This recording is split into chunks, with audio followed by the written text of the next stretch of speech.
Hello students, we are going to start chapter 10 of class 11 mathematics, and this is the beginning of coordinate geometry, the unit coordinate geometry. So in the chapter, if you open the textbook, you can see they have reviewed some formula that you have already got in class 10th. So I am showing you the formula.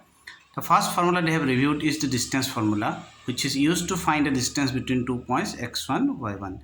Second formula they have reviewed is section formula, which is used to find the coordinates of the point which divides the line joining the 2 points x1, y1, x2, y2 in the ratio m is to n internally.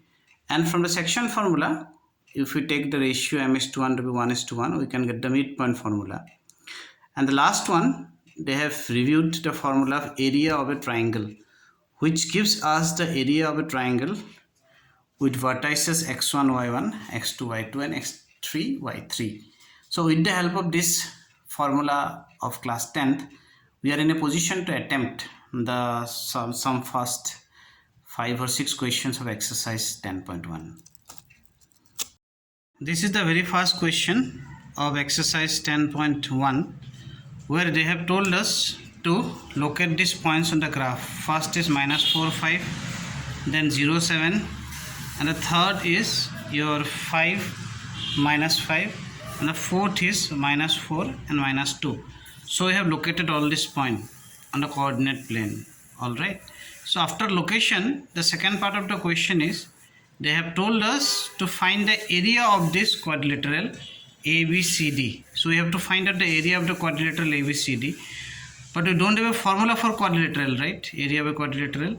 So what we are going to do, we'll draw a diagonal from A to D. Sorry, not A to D, from B to D. So this is the diagonal that we have joined from B to D.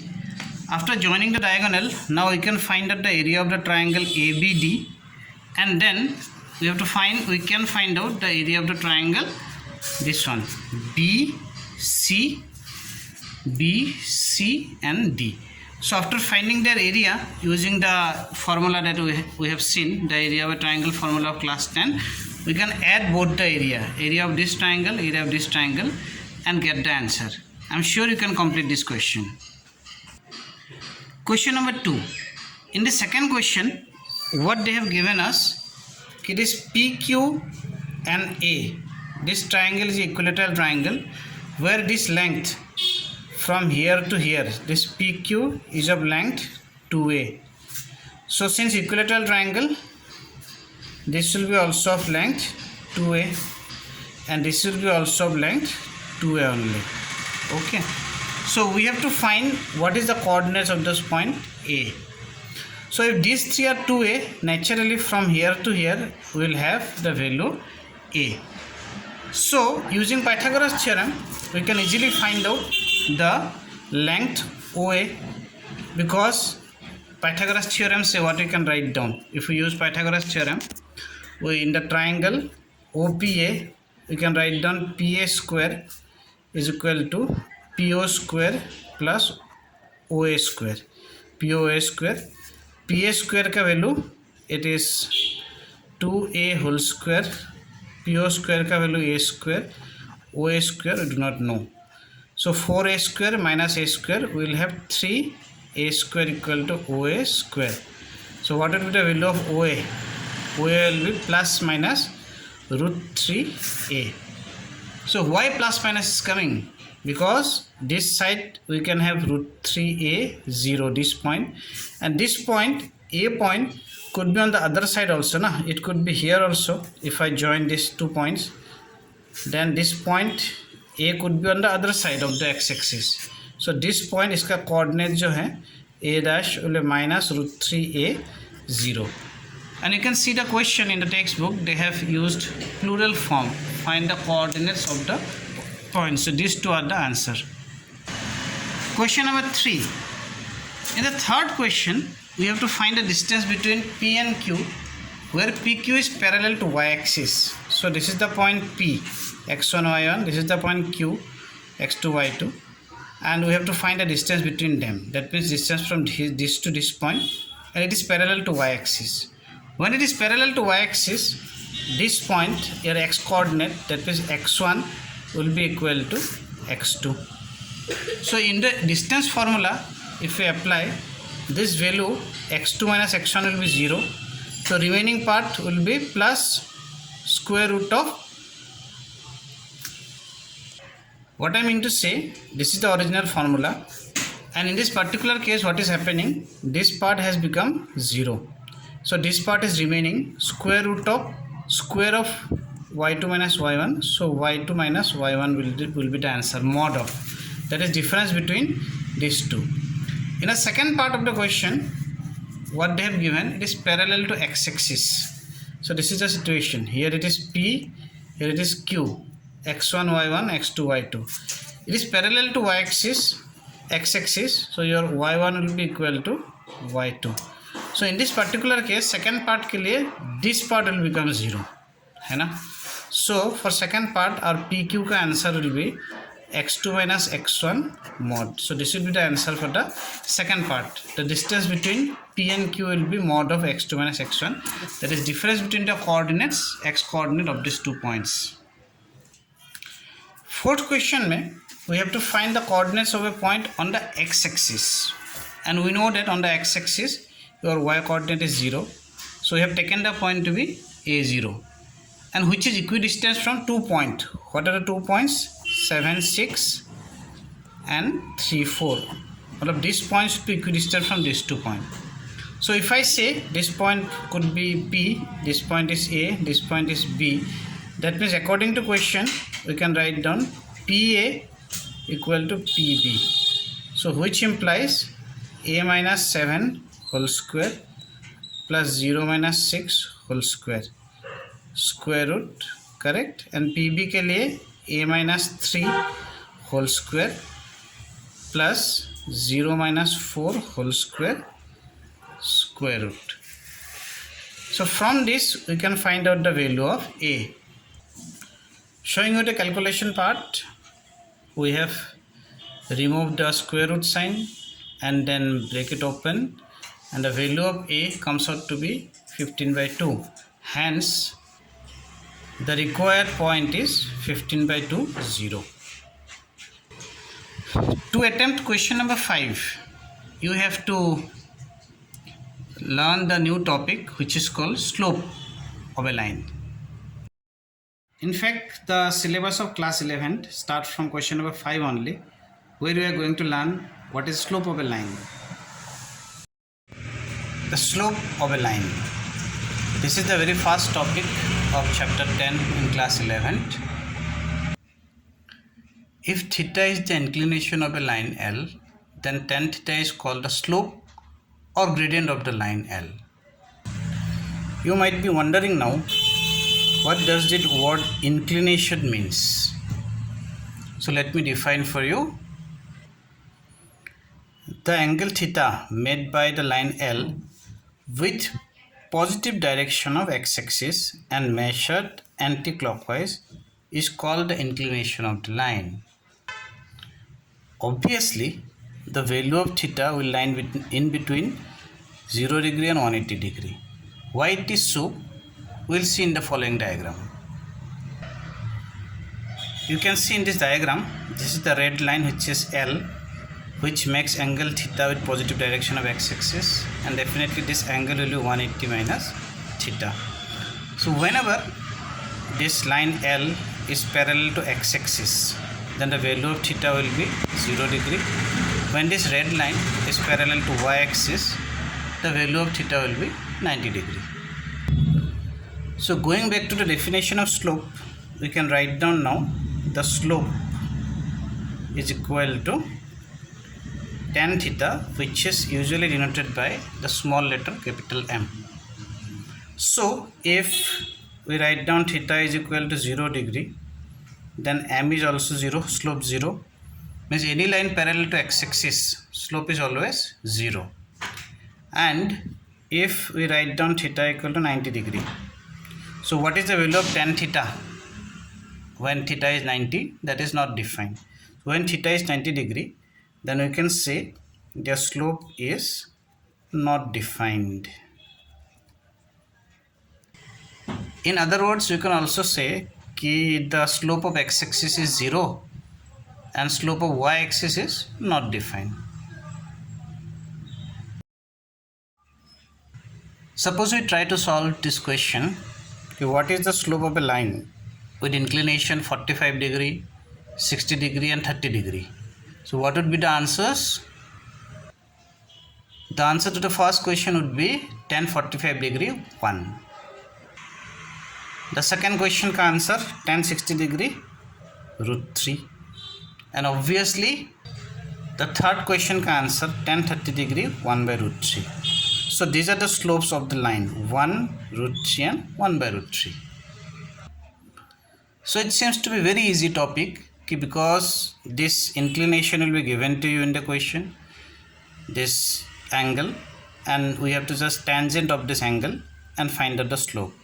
But every time we may not be having this angle may not be given to us, but some other information will be available to us, and with the help of that information we have to find the slope of a line. So that is the next topic. So the topic is slope of a line when the coordinates of any 2 points on the line are given. Suppose this is the situation with us. We have 2 points P and Q with coordinates x1, y1, x2, y2. Then the slope of this line will be given by this formula. Slope m will be y2 minus y1 upon x2 minus x1. Let us solve this question. The question goes like this. Find the slope of the line which passes through the points AMA, these 2 points, BMA, these 2 points. Very easy. We have to just substitute in this formula. So this is the answer to first question.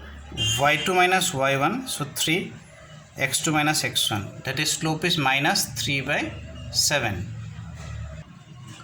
The answer to the second part, B, is 4 minus 7 by 2 minus 5, that is minus 3 by minus 3 equal to 1.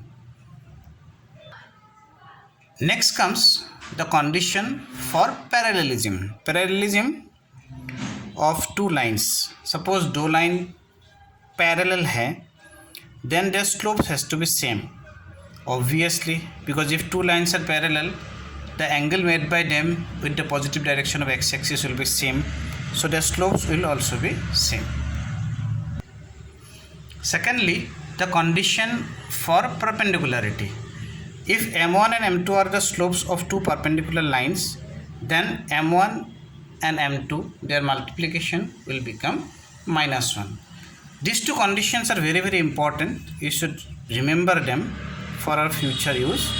अगर दो line parallel है उनका slope same होंगे, अगर दो line perpendicular है उनका slope का जो प्रोडक्ट है that would be minus 1. Or we can say one slope is the negative reciprocal of the other, that is m2 will be minus 1 by m1. So these two relationship, or you can say these two conditions, are very very important conditions which you are going to use in the solving problems. In this question number 5 में we have to find the slope of this line which is joining from origin to the midpoint of the line segment joining these 2 points. So how to find out the midpoint? We have applied here midpoint formula, that is x1 plus x2 by 2, that is 4, y1 plus y2 by 2, that is minus 2. And we know the slope of a line joining 2 points formula, y2 minus y1 upon x2 minus x1. So in this case minus 2 minus 0, 4 minus 0. So answer is minus 1 by 2. So this is the required slope of this line. These three are the vertices of a triangle, and we have to show that without using Pythagoras theorem it is a right angle triangle. So what we are going to do, we will find out the slope of AB, BC and CA. Okay, first the slope of AB, that is y2 minus y1, 5 minus 4 divided by 3 minus 4, that is 1 by minus 1, that is minus 1. Similarly, we can get the slope of BC and CA like this way, and we see that MAB dot MCA, which is minus 1 and 1, which is equal to minus 1. So therefore we can say this AB is perpendicular to CA. So if two sides of a triangle are perpendicular, so therefore triangle ABC is right angled. Here we did not use Pythagoras theorem, we have used the condition of perpendicularity of slopes. In the next question, we have to find the slope of this line L, which makes angle 30 degree positive direction of y-axis. Okay, if this is 30 degree and this is 90 degree, so naturally this is 60 degree. If this is 60 degree, this angle will be 120 degree. And we know that slope is always with respect to the inclination with the x-axis. So in this case, slope M will be tan of 120 degree. So tan of 180 minus 60. So tan 60 per second quadrant minus. So answer will be minus root 3. So this is the answer to this question. In question number 8, what we have to do? Find the value of x if these 3 points are collinear. So let be point A, B and C. We have given name. And ABC are collinear. So what will happen? The slope of AB will be equal to slope of BC. Using the formula of slope, what we have done, y2 minus y1 by x2 minus x1. So after this we can write down x is equal to 1. In question number 9, we have to show that these are vertices of a parallelogram, but we are not supposed to use distance formula. So definitely we are going to use the formula of slope. We have calculated all the slopes. The line AB ka slope and CD ka slope are same. So what does it imply? It implies your AB is parallel to CD. Similarly, BC and DA. BC is parallel to DA. So in a quadrilateral, if opposite sides are parallel, definitely it is a parallelogram. Before attempting next question, that is question number 10, we need to know one more formula, angle between two lines. Okay. So what is the diagram showing? L1, L2 are two non-vertical lines. It is very important, non-vertical. L2 is looking like little vertical, but because actually not vertical, all right, non-vertical. And this L1 इसका slope M1 है and L2 का slope M2 है. Theta is the angle between them. Then the theta formula, tan theta formula is given by this relationship, and from this you can find out if the slopes are known, then the angle between them. This modulus sign is used because this angle is also in between L1 and L2, which is 180 degree minus theta, and we know that second quadrant mein tan is negative, so that is why this plus minus sign is used. In question number 10, we have to find the angle between x-axis and the line joining these 2 points. Okay. So what we are going to do, we have found out the slope of the line AB, which is minus 1.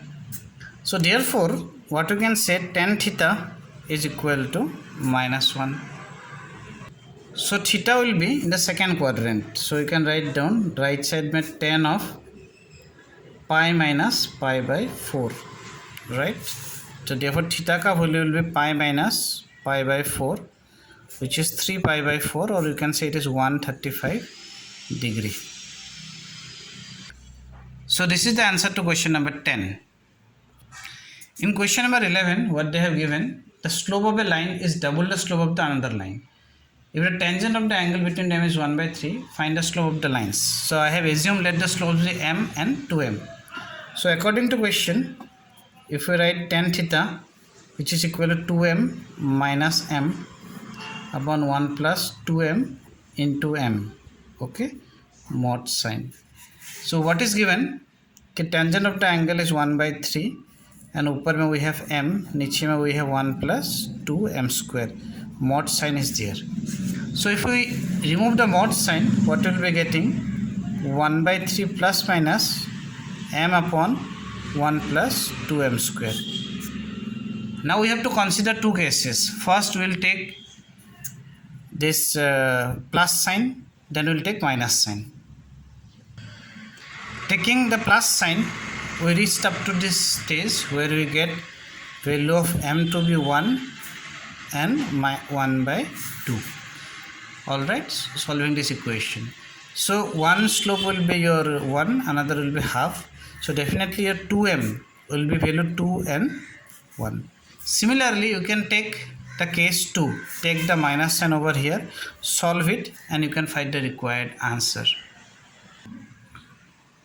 In question number 12, what they have given, m is the slope of the line joining these 2 points.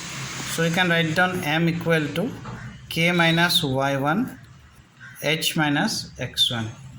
So in cross multiplication we will get m into h minus x1 k into y1, and this is what we need to prove. These 3 are the points which are collinear. So are A, B, C. These are collinear points. Then we have to show a relationship. If they are collinear, then what will happen? M of AB, slope of AB, will be equal to m of BC. So AB का slope we have B minus 0 upon A minus H, K minus B upon 0 minus A. So what we see after cross multiplication and cancellation, the relationship comes to be like this. And if we take this HK on the right side, so what we will get? 1 on the left side, it is A by H plus B by K, which is equal to 1, hence proved. The last question, where you have to find the slope. From the diagram, the slope will be 97 minus 92 upon 1995 minus 1985, and the answer comes out to be 1 by 2. Now using this information, we are supposed to find what will be the population in the year 2010. What we will do, let the population be X in 2010, and it will lead to this relationship x minus 97, 2010 minus 195 and half. I'm sure you can find out the value of x from this relationship. So we have come to an end of the exercise 10.1, but simply looking at the video will not help. You have to sit down and solve it by yourself. Then only you will get the proper understanding. Thank you.